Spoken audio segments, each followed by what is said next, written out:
आपने video games तो खेले ही होंगे जिसमें कई सारे वर्चुअल कैरेक्टर्स होते हैं जिन्हें प्रोग्राम किया गया होता है। मतलब उनकी अपनी कोई इच्छा नहीं होती, उन्हें प्रोग्राम करने वाला डिसाइड करता है कि उन्हें क्या करना है। लेकिन उन वर्चुअल कैरेक्टर्स को तो यही लगता होगा कि उन्हें कोई कंट्रोल नहीं कर रहा, वो जो भी कर रहे हैं उनकी मर्जी से कर रहे हैं। अब आपको कैसा लगेगा अगर मैं आपसे कहूं कि आप में इस अर्थ पे रहने वाले सारे लिविंग ऑर्गेनिज्म इस गेम के कैरेक्टर्स हैं और ये पूरा ब्रह्मांड इस गेम का पार्ट है जिसे किसी और डायमेंशन में रह रही सिविलाइजेशन ने क्रिएट किया हो अपने एंटरटेनमेंट के लिए। देखो, ये कहना पूरी तरह गलत नहीं होगा कि हमारा ये ब्रह्मांड किसी सुपर एडवांस्ड सिविलाइजेशन द्वारा बनाया गया है, एक डिजिटल सिमुलेशन हो जिसे पूरी तरह प्रोग्राम किया गया हो और हम सब रियल नहीं बल्कि वर्चुअल कैरेक्टर्स हो। जिसका मतलब हमने अभी तक जो भी किया, जो भी कर रहे हैं और जो भी आगे करेंगे वो सब पहले से ही प्रोग्राम्ड है। जिसका मतलब हम हमारी मर्जी से कुछ भी नहीं कर रहे हैं, बस हमें ऐसा लगता है कि हम जो करते हैं हमारी मर्जी से करते हैं, लेकिन ऐसा नहीं है।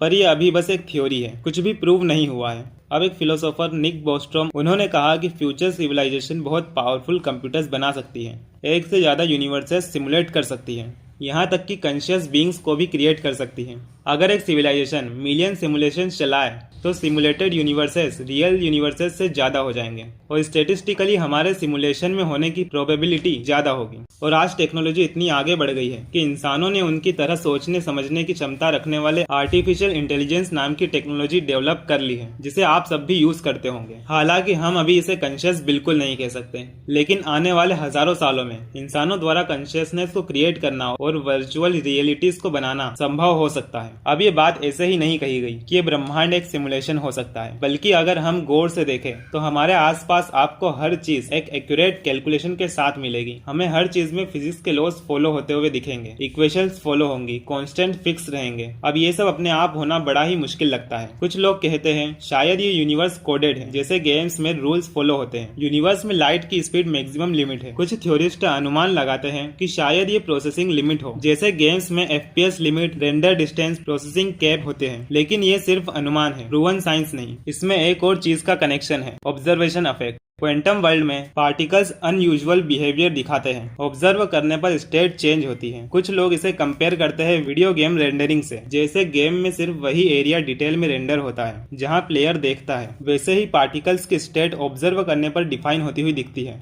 कुछ वैज्ञानिकों ने सोचा अगर यूनिवर्स सिमुलेशन है तो शायद स्पेस इनफाइनेटली स्मूथ नहीं होगा, जैसे स्क्रीन पिक्सल से बनी होती है। शायद स्मॉलेस्ट पॉसिबल यूनिट एग्जिस्ट करती हो, स्पेस टाइम भी डिजिटल हो। इसे कनेक्ट कर सकते हैं प्लैंक लेंथ से, स्मॉलेस्ट मेजरेबल स्केल, मतलब इससे छोटा मेजर नहीं किया जा सकता। और अब अगर ये यूनिवर्स सच में एक सिमुलेशन है तो इसका क्रिएटर कौन होगा? क्या वो एलियंस है या कोई सुपर AI या कोई एडवांस्ड अननोन सिविलाइजेशन हो सकती है? और क्या वो हमें ऑब्जर्व कर रहे हैं? इस थ्योरी के अनुसार अगर सिमुलेशन है तो कई सवाल पैदा होते हैं, जैसे कि क्या फ्री विल रियल है? क्या सच में हम हमारी मर्जी से कोई काम करते हैं? डेथ क्या है? मरने के बाद क्या होता है? क्या क्रिएटर्स रूल चेंज कर सकते हैं? क्या इसमें ग्लिच पॉसिबल है? वैज्ञानिकों के अनुसार ये सिर्फ एक फिलोसॉफिकल आइडिया है जिसका कोई डायरेक्ट एविडेंस नहीं है और इसे टेस्ट करना भी डिफिकल्ट है।